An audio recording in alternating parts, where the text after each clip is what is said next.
Hello students, कैसे हैं आप सब। आप सभी का मेरे YouTube channel AKG study classes में स्वागत है। आज की इस वीडियो में हम क्लास 10 साइंस का सिलेबस डिस्कस करेंगे और हर एक चैप्टर से एक थोड़ा सा ओवरव्यू लेने की कोशिश करेंगे।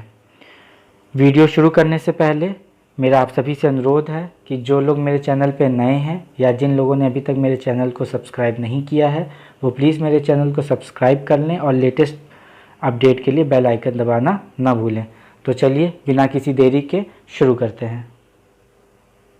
आप स्क्रीन पे देख सकते हैं कि जो हमारा साइंस है वो 5 यूनिट में बटा हुआ है। पहला यूनिट है chemical substance, nature and behaviour. इस यूनिट से 25 मार्क्स आना है के क्वेश्चंस आएंगे। सेकेंड यूनिट है वर्ल्ड ऑफ लिविंग। इस यूनिट से 23 मार्क्स के क्वेश्चन आएंगे। थर्ड यूनिट है नेचुरल फिनोमिनन। इस यूनिट से 12 मार्क्स के आएंगे। फोर्थ यूनिट है इफ़ेक्ट्स ऑफ करंट। इस यूनिट से 13 मार्क्स के आएंगे। और फिफ्थ है नेचुरल रिसोर्सेज। इस यूनिट से 7 मार्क्स के आएंगे।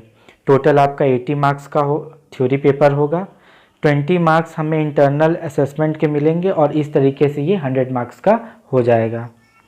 चलिए अब हम लोग देखते हैं कि हर यूनिट में कौन कौन से चैप्टर हैं और उन चैप्टर में हमें क्या क्या पढ़ना है। पहला जो यूनिट था हमारा केमिकल सब्सटेंस था, नेचर एंड बिहेवियर। इसमें हमें जो पहला चैप्टर पढ़ना है वो है केमिकल रिएक्शंस। इस चैप्टर में हम पढ़ेंगे कि केमिकल इक्वेशन क्या होता है, उसको कैसे बैलेंस किया जाएगा, टाइप्स ऑफ केमिकल रिएक्शन जानेंगे, कॉम्बिनेशन है, डिकम्पोजिशन, डिस्प्लेसमेंट, डबल डिस्प्लेसमेंट, ये सब रिएक्शंस के बारे में हम पढ़ेंगे। उसके बाद हम पढ़ेंगे प्रेसिपिटेशन क्या होता है, न्यूट्रलाइजेशन रिएक्शन क्या होता है, ऑक्सीडेशन और रिडक्शन रिएक्शन क्या होता है, इसके बारे में हम इस चैप्टर में पढ़ेंगे। सेकंड चैप्टर है एसिड बेस एंड सॉल्ट। इस चैप्टर में हम ये जानेंगे कि एसिड बेस एंड सॉल्ट होता क्या है। इसकी डेफिनीशन हम लोग हाइड्रोनियम आयंस और हाइड्रोजन आयंस के बेस पे निकालेंगे। उसके बाद हम पढ़ेंगे प्रॉपर्टी इनकी, एसिड बेस एंड सॉल्ट की क्या जनरल प्रॉपर्टी, मतलब वो लगभग सभी में पाए जाते हों। उसके बाद हम पीएच स्केल के बारे में जानेंगे कि पीएच स्केल क्या होती है, इनका क्या इम्पॉर्टेंट है। फिर हम प्रिपरेशन और यूजेस पढ़ेंगे, sodium hydroxide, bleaching powder, baking soda, washing soda and plaster of Paris के बारे में। नेक्स्ट चैप्टर है metal and non metals. Metal and non metals में हम ये जानेंगे कि मेटल्स क्या होते हैं, नॉन मेटल्स क्या होते हैं, इनकी क्या क्या प्रॉपर्टीज़ होती है, रिएक्टिविटी सीरीज़ के बारे में जानेंगे।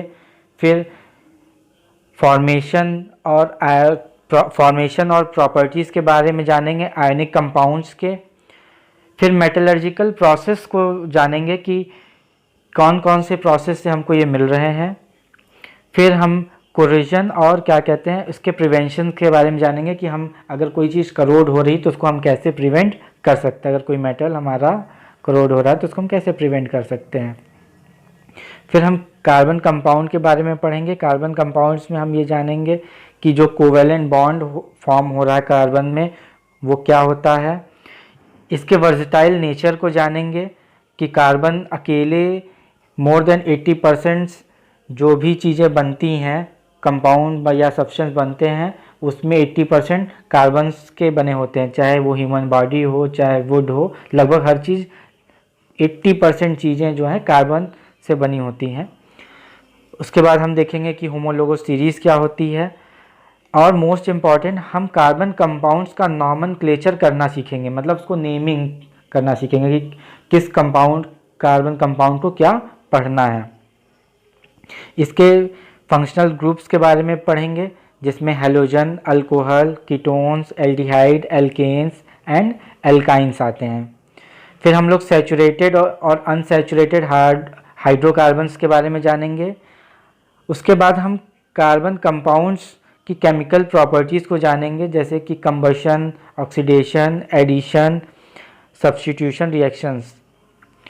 फिर एथनॉल और एथनोइक एसिड्स की प्रॉपर्टी और यूजेस को पढ़ेंगे।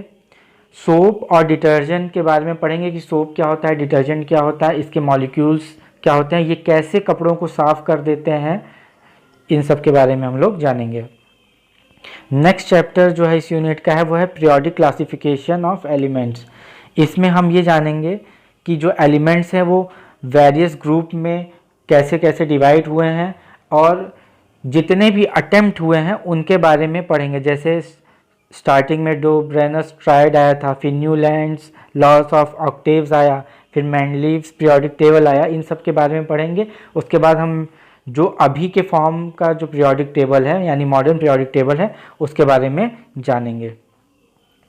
फिर उसकी उन सभी की प्रॉपर्टीज़ जानेंगे, वैलेंसी क्या होती है, एटॉमिक नंबर क्या होता है, फिर मेटलिक और नॉन मेटलिक प्रॉपर्टीज़ क्या होती है। जैसे कि अगर किसी ग्रुप में हम ऊपर से नीचे की ओर आएँ तो हमारा मेटलिक करेक्टर डिक्रीज़ होता है और नीचे से ऊपर जाएँ तो मेटलिक करेक्टर इंक्रीज़ होता है। उसी तरीके से अगर हम हॉरिजेंटली देखें, लेफ़्ट से राइट की ओर बढ़ेंगे तो मेटलिक करेक्टर बढ़ेगा और राइट से लेफ़्ट की ओर बढ़ेंगे तो नॉन मेटलिक करेक्टर डिक्रीज़ होगा। इस तरीके से हम कई सारी प्रॉपर्टीज़ के बारे में स्टडी करेंगे। जो सेकेंड यूनिट है वो है वर्ल्ड ऑफ लिविंग। इसमें जो पहला चैप्टर है लाइफ प्रोसेस, इसमें हम बेसिक कंसेप्ट जानेंगे न्यूट्रिशन का, रेस्पिरेशन का, ट्रांसपोर्ट का, एक्सक्रीशन का, प्लांट्स एंड एनिमल्स में, कि प्लांट्स एंड एनिमल्स में कैसे ये चीज़ें होती हैं। अच्छा, यहाँ पे ट्रांसपोर्ट का मतलब अंदर जो चीज़ें एक पार्ट से दूसरे पार्ट की ओर जाती हैं। जैसे हमारे बॉडी में जो है फूड है वो एक पार्ट से दूसरे पार्ट में ब्लड के थ्रू जाता है, या ऑक्सीजन जो है हमारे लंग्स से हमारे पूरे सेल्स तक ब्लड के थ्रू जाता है। तो ये सारी चीज़ें हम लोग देखेंगे, प्लांट्स एंड एनिमल बोथ। फिर हम लोग कंट्रोल और कोऑर्डिनेशन के बारे में जानेंगे प्लांट्स के। इसमें ट्रॉपिक मूवमेंट क्या होता है प्लांट का। फिर कई सारे प्लांट्स के सारे हार्मोन्स के बारे में जानेंगे कि प्लांट्स में कौन कौन से हार्मोन्स पाए जाते हैं, उनका क्या फंक्शन है। फिर एनिमल्स के बारे में पढ़ेंगे कि उनमें कौन से हार्मोन्स पाए जाते हैं, उनका क्या फंक्शन है। नर्वस सिस्टम, फिर वॉलेंट्री और इनवॉलेंट्री एंड रिफ्लेक्स एक्शंस के बारे में जानेंगे। फिर नेक्स्ट चैप्टर है हमारा रिप्रोडक्शन। रिप्रोडक्शन में हम लोग पढ़ेंगे एनिमल्स एंड प्लांट्स दोनों का रिप्रोडक्शन, यानी सेक्सुअल और एसेक्सुअल दोनों। फिर हम ये देखेंगे कि रिप्रोडक्शन के लिए हेल्थ नीड क्या है। फिर मेथड्स ऑफ फैमिली प्लानिंग को जानेंगे, HIV और एड्स के बारे में जानेंगे और सेफ सेक्स के बारे में पढ़ेंगे।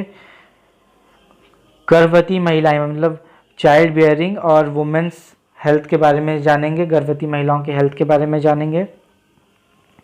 नेक्स्ट चैप्टर जो है हमारा हेरिडेटरी एंड इवोल्यूशन है। हेरिडेटरी और इवोल्यूशन में हम लोग मेंडल्स कंट्रीब्यूशंस के बारे में पढ़ेंगे, laws of inheritance of traits, ठीक है, क्या लॉज हैं वो सब पढ़ेंगे।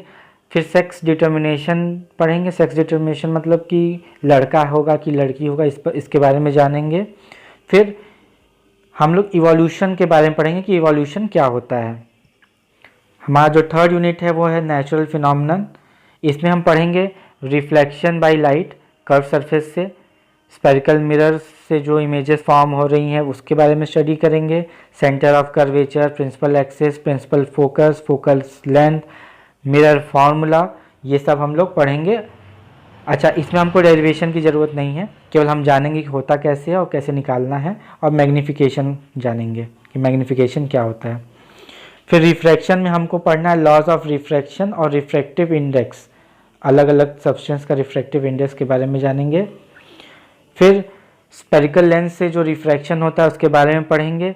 फिर लेंस से जो इमेजेस फॉर्म हो रही हैं वो पढ़ेंगे।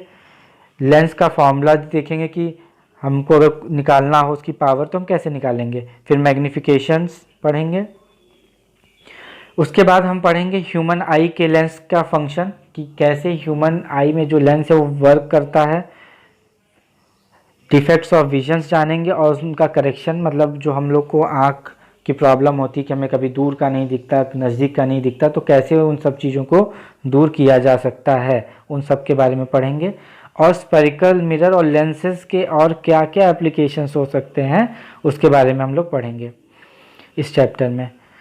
उसके बाद हम पढ़ेंगे कि प्रिज्म में जो रिफ्रैक्शन हो रहा है वो कैसे हो रहा है, डिस्पर्जन ऑफ लाइट क्या होती है, स्कैटरिंग ऑफ लाइट होती है, और इनका practical application day to day life में क्या होगा। जैसे इस बार आया था कि सूरज क्यों पहले उग जाता है, मतलब पहले उग जाने का मतलब ये है कि सूरज उगा भी नहीं रहता है लेकिन तब भी हमको सूरज की किरणें दिखाई देने लगती हैं, ऐसा क्यों होता है। आसमान का कलर नीला क्यों दिखाई देता है, समुद्र का कलर हमें नीला क्यों दिखाई देता है, उगते हुए और डूबते हुए सूरज का कलर लाल क्यों हो जाता है, एसेक्ट्रा एसेक्ट्रा। ये इस तरीके की day to day life applications हम लोग पढ़ेंगे इसके बारे में। फिर जो चौथा यूनिट्स है effects of current. Effects of current में हम लोग पढ़ेंगे इलेक्ट्रिक करंट क्या होता है, पोटेंशियल डिफरेंस क्या होता है, ओम्स लॉ क्या है, रेजिस्टेंस क्या होता है, रेजिस्टिविटी क्या होती है, और वो सारे फैक्टर जिस पे रेजिस्टेंस डिपेंड करता है, जैसे कि पतला तार में ज़्यादा रेजिस्टेंस होगा, मोटे तार में कम रेजिस्टेंस होगा, एसेक्ट्रा एसेक्ट्रा। उसके बाद हम पढ़ेंगे कि हीट का क्या इफ़ेक्ट होता है इलेक्ट्रिक करंट पे और इसके प्रैक्टिकल एप्लीकेशंस।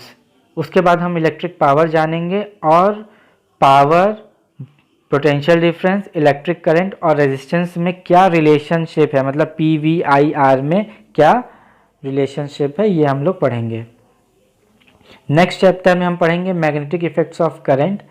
इसमें हम लोग क्या पढ़ेंगे कि मैग्नेटिक फील्ड क्या होती है, फील्ड लाइंस क्या होती है, फिर जो करंट है कंडक्टर जिसमें करंट फ्लो कर रहा है तो उसमें जो मैग्नेटिक फील्ड लाइन जनरेट हुई उसके बारे में जानेंगे, कैसे जनरेट होती है, उनका डायरेक्शन क्या होता है। फिर सोलेनॉइड के बारे में पढ़ेंगे कि सोलेनॉइड क्या होता है और उसके द्वारा फील्ड जो जनरेट हो रही है वो पढ़ेंगे। फिर हम लोग फ्लेमिंग्स लेफ्ट हैंड रूल पढ़ेंगे जिसमें हमें electric motor, electromagnetic induction, induced potential difference, induced current के बारे में जानना है कि ये सब क्या होते हैं। फिर हमें फ्लेमिंग्स राइट हैंड रूल पढ़ना है जिसमें हमें इलेक्ट्रिक जनरेटर, डायरेक्ट करंट और अल्टरनेट करंट पढ़ना है, और हमें AC करंट का एडवांटेज जानना है और DC करंट का एडवांटेज और डिसएडवांटेज दोनों। फिर हम ये जानेंगे कि जो घरों में जो इलेक्ट्रिक सर्किट है या इलेक्ट्रिक वायरिंग होती है वो कौन सी होती है, पैरेलल होती है कि सीरीज़ में होती है, ये सब हम जानेंगे। अब आइए फिफ्थ यूनिट। फिफ्थ यूनिट है हमारा नेचुरल रिसोर्सेज। इसमें 3 चैप्टर हैं, सोर्सेस ऑफ एनर्जी। इसमें इस चैप्टर में हम पढ़ेंगे कि एनर्जी के जितने भी फॉर्म्स हैं वो सारे फॉर्म्स को हम लोग स्टडी करेंगे। फिर इसके कन्वेक्शनल और non convectional source of energy जानेंगे। कन्वेक्शनल सोर्स मतलब जो प्राचीन काल से चले आ रहे हैं, और नॉन कन्वेक्शनल जो अभी अभी न्यूली ईजाद हुए हैं, मतलब थे तो पहले से लेकिन न्यूली यूज़ होना शुरू है, जैसे टाइडल एनर्जी, ये हमारा नॉन कन्वेक्शनल है। ठीक है, इन सब बारे में हम लोग पढ़ेंगे। Fossil fuel, solar energy, biogas, wind, water, tidal energy, nuclear energy, इन सब के बारे में हम लोग एक एक करके पढ़ेंगे। फिर रिन्यूएबल और non renewable source of energy में क्या डिफरेंस है इसके बारे में हम जानेंगे, और इनके अंतर्गत कौन कौन से एनर्जी आती है, मतलब हम किस एनर्जी को रिन्यूएबल में क्लासीफाई करेंगे और किसको नॉन रिन्यूएबल में करेंगे। फिर नेक्स्ट चैप्टर है आवर इन्वायरमेंट। आवर इन्वायरमेंट में हम पढ़ेंगे कि इकोसिस्टम क्या होता है, इन्वायरमेंटल प्रॉब्लम्स के बारे में जानेंगे, जैसे ओजोन डिप्लीशन, वेस्ट प्रोडक्शन और उनका सॉल्यूशन। फिर हम बायोडिग्रेडेबल और नॉन बायोडिग्रेडेबल सब्सटेंस के बारे में जानेंगे कि क्या होते हैं और कौन कौन से होते हैं। उसके बाद हम पढ़ेंगे मैनेजमेंट ऑफ नेचुरल रिसोर्सेज।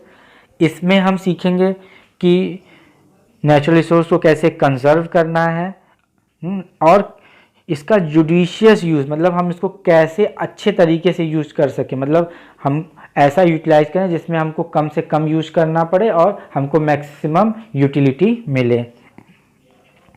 ठीक है, इसमें हम लोग पढ़ेंगे use of natural resources, forest और वाइल्ड लाइफ, कोल और पेट्रोलियम का कंजर्वेशन और लोगों का पार्टिसिपेशन नेचुरल रिसोर्सेज को कंजर्व करने के लिए, मतलब लोग किस तरीके से पार्टिसिपेट कर रहे हैं नेचुरल रिसोर्स को कंजर्व करने के लिए। बड़े बड़े जो डैम बनाए गए हैं उनके एडवांटेजेस और डिसएडवांटेजेस दोनों, लिमिटेशन देखिए लिखा हुआ है कि लिमिटेशन भी हमको जानना है। फिर इसका अल्टरनेटिव सॉल्यूशंस क्या हो सकता है, वाटर हार्वेस्टिंग वगैरह पढ़ेंगे कि वाटर हार्वेस्टिंग क्या होता है, और सस्टेनेबिलिटी ऑफ नेचुरल रिसोर्सेज, किस तरीके से हम इसको यूज कर सकते हैं कि हमारा ये फ्यूचर में भी चलता रहे। ये तो था 80 मार्क्स का।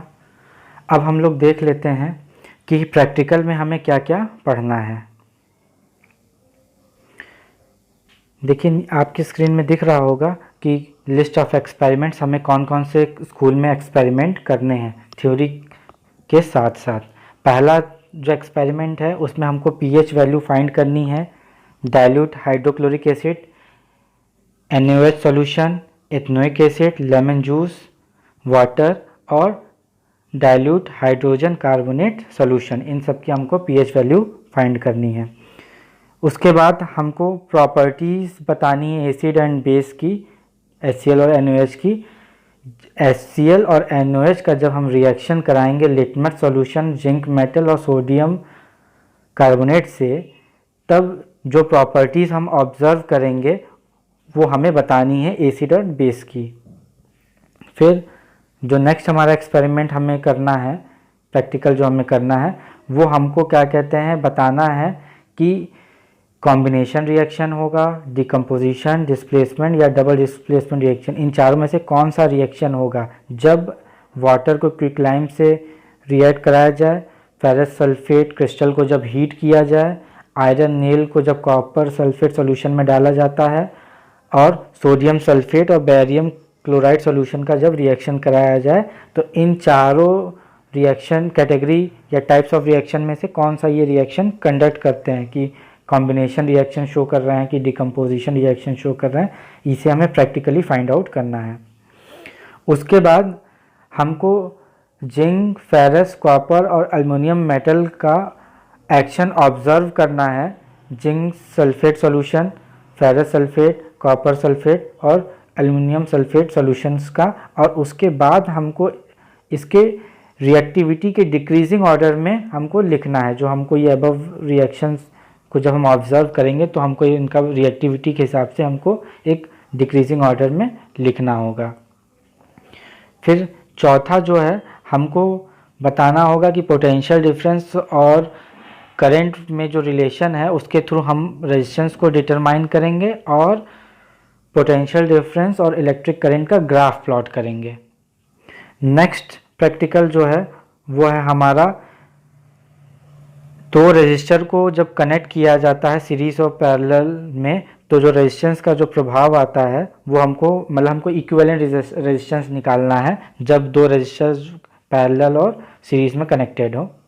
उसके बाद हमको स्टोमेटा को देखना है। स्टोमेटा मतलब हम लोग माइक्रोस्कोप में देखेंगे, पत्तियों का हल्का सा, उसकी जो पील है उसको हल्का सा खोद के हम स्टोमेटा को देखेंगे। उसके बाद हमको एक्सपेरिमेंटली शो करना है कि जो कार्बन डाइऑक्साइड जो है, रेस्पिरेशन के दौरान कार्बन डाइऑक्साइड जो है एक्सेल होती है, मतलब बाहर निकलती है, हमको एक्सपेरिमेंटली प्रूव करना होगा।